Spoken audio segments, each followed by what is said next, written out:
Mesdames, Messieurs, bonjour. C'est la 60e séance du Salon financier. Emmanuel Derial pour la présentation. Aujourd'hui, nous entamons l'estimation du coût du capital.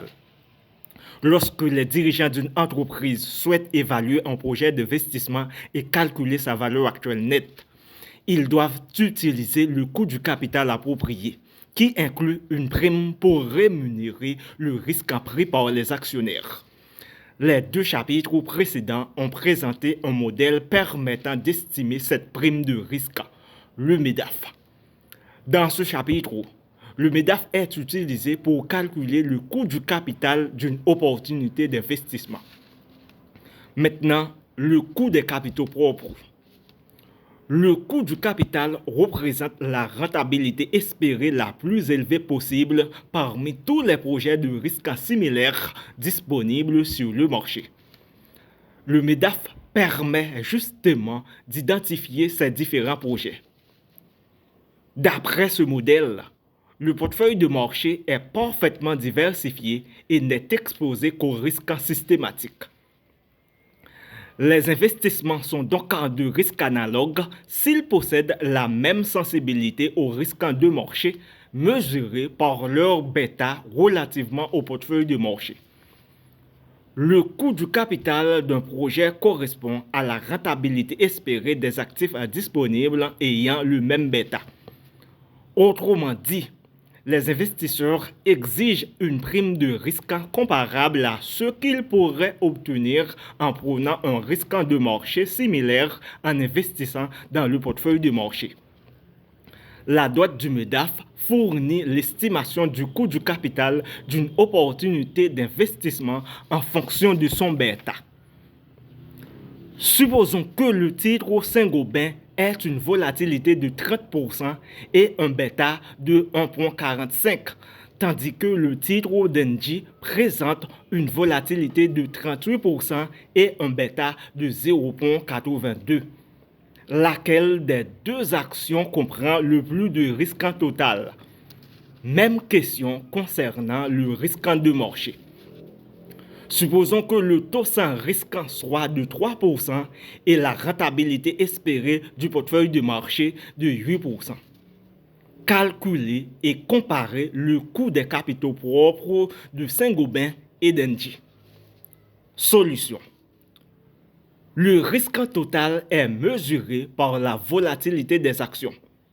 Par conséquent, les actions d'Engie comprennent plus de risque total que celles de Saint-Gobain. Sachant que le bêta de Saint-Gobain est estimé de 1,45, on s'attend à ce que ces actions augmentent de 1,45% lorsque le marché croît de 1%. Par conséquent, la prime de risque sur les actions de Saint-Gobain est de 1,45 fois plus importante que celle du marché. Le coût des capitaux propres de cette entreprise est donné ainsi. Coût des capitaux propres de Saint-Gobain est égal à 3% plus 1,45 multiplié par, entre parenthèses, 8% moins 3%. Cela est égal à 10,27%. Le bêta d'Engie est de 0,82.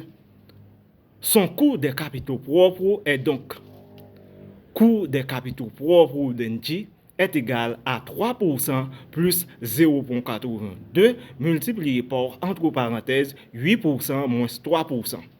Cela est égal à 7,10%. Comme le risque de marché ne peut être diversifié, c'est celui-ci qui détermine le coût du capital. Ainsi, le coût des capitaux propres de Saint-Gobain est plus élevé que celui d'Engie, même si les actions de cette entreprise sont moins volatiles que celles de la seconde. Maintenant, la composition du portefeuille de marché. Le portefeuille de marché combine tous les actifs risqués. Mais comment pondérer les titres au sein de ce portefeuille? La réponse est simple. Ce portefeuille représente l'offre totale des titres. La composition de ce portefeuille doit donc refléter le poids de chaque titre sur le marché. Le poids de chaque titre ou I dans le portefeuille de marché doit par conséquent être proportionnel à sa capitalisation boursière. Valeur des capitaux propres ou I est égale au nombre de titres ou I en circulation multiplié par le prix du titre ou I. Il est alors possible de calculer le poids de chaque titre dans le portefeuille. Poids du titre ou I est égal à la valeur de marché du titre ou I sur la valeur totale de marché de tous les titres du portefeuille. À l'instar du portefeuille de marché, tout portefeuille construit de sorte que les pondérations de chaque titre soient proportionnelles à leur capitalisation boursière est dit pondéré par la capitalisation boursière.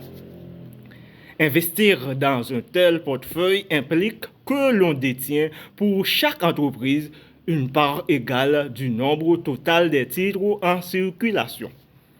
Il n'est donc pas nécessaire de modifier la composition d'un portefeuille pondéré par la capitalisation boursière lorsque le prix des actions varie. Seule la variation du nombre d'actions en circulation justifie une modification de sa composition, ce qui est rare. En effet, pour ce faire, il est nécessaire qu'une entreprise émette ou rachète des actions. Dans la mesure où ce portefeuille nécessite peu de maintenance, les investisseurs détenant ce type de portefeuille sont dits adeptes d'une gestion passive. Merci de nous avoir prêté attention. Au revoir.